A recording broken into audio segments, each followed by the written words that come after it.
Banyak orang bicara soal perang nuklir di berita seolah itu cuma kembang api raksasa yang jauh. Tapi, pernahkah kalian membayangkan apa yang sebenarnya terjadi pada partikel tubuh kita dan aspal jalanan?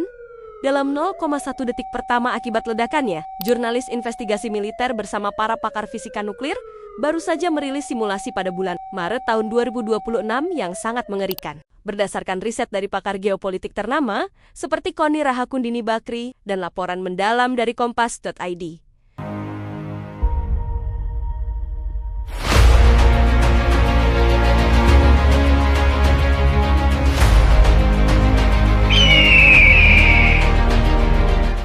Nuklir bukan sekadar bom.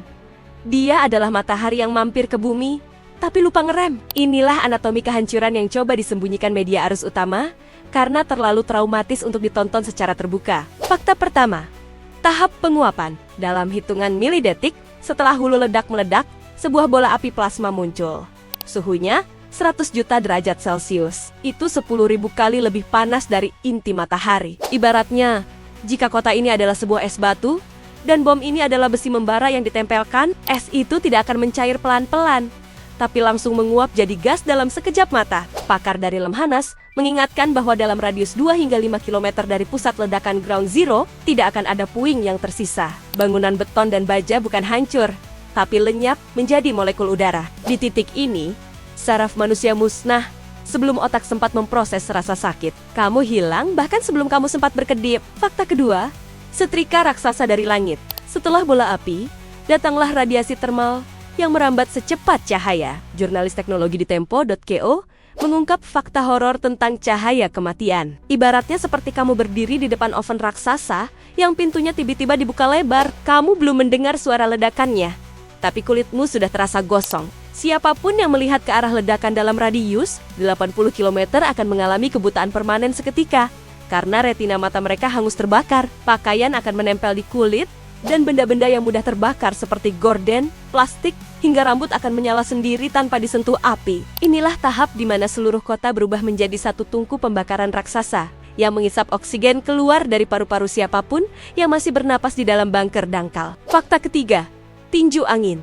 Setelah cahayanya lewat, barulah suaranya datang. Tapi ini bukan cuma ledakan biasa. Ini adalah gelombang kejut yang teksturnya padat dan keras, seperti tembok beton yang terbang. Ibaratnya, bayangkan kamu menyusun kartu domino gedung-gedung kota. Lalu ada orang yang memukul meja itu dengan palu godam sekuat tenaga. Tekanan udara ini bergerak lebih cepat dari jet tempur, meratakan gedung pencakar langit menjadi debu proyektil yang mematikan. Investigasi dari Liputan 6 menunjukkan bahwa infrastruktur vital seperti jembatan, jaringan listrik, dan pipa gas akan meledak secara berantai, mengubah kota yang tadinya bercahaya menjadi pemakaman abu yang gelap total hanya dalam waktu kurang dari 3 menit. Fakta keempat, hujan hitam dan kiamat DNA The Fallout. Ini adalah bagian paling jahat yang dibongkar jurnalis. Setelah api mereda, langit akan menjadi gelap total karena tertutup abu, dan turunlah hujan hitam black rain yang sangat radioaktif.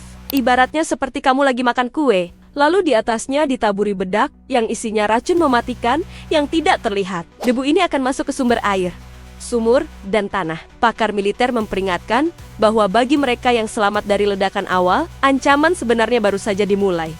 Sindrom radiasi akut. Racun ini merusak kode program atau DNA di tubuh manusia secara permanen, tanpa rumah sakit yang berfungsi dan tanpa bantuan pangan internasional, karena semua negara mengalami kiamat yang sama. Manusia dipaksa menyaksikan dunia yang perlahan membusuk selama berpuluh-puluh tahun ke depan. Saat tombol itu ditekan, tidak ada lagi perdebatan soal siapa yang paling hebat antara BRICS atau NATO. Tidak ada lagi nilai dolar atau emas. Yang tersisa hanyalah debu, radiasi, dan kesunyian yang sangat panjang. Investigasi dari Bulletin of the Atomic Scientist menegaskan, nuklir tidak butuh pemenang. Dia hanya butuh korban untuk menghapus seluruh peradaban dari peta sejarah. Jadi, apakah kita benar-benar siap menukar masa depan anak cucu kita hanya demi ego para pemimpin dunia yang berlindung di balik bunker beton? Nuklir bukan soal perang. Nuklir adalah soal akhir dari segala cerita.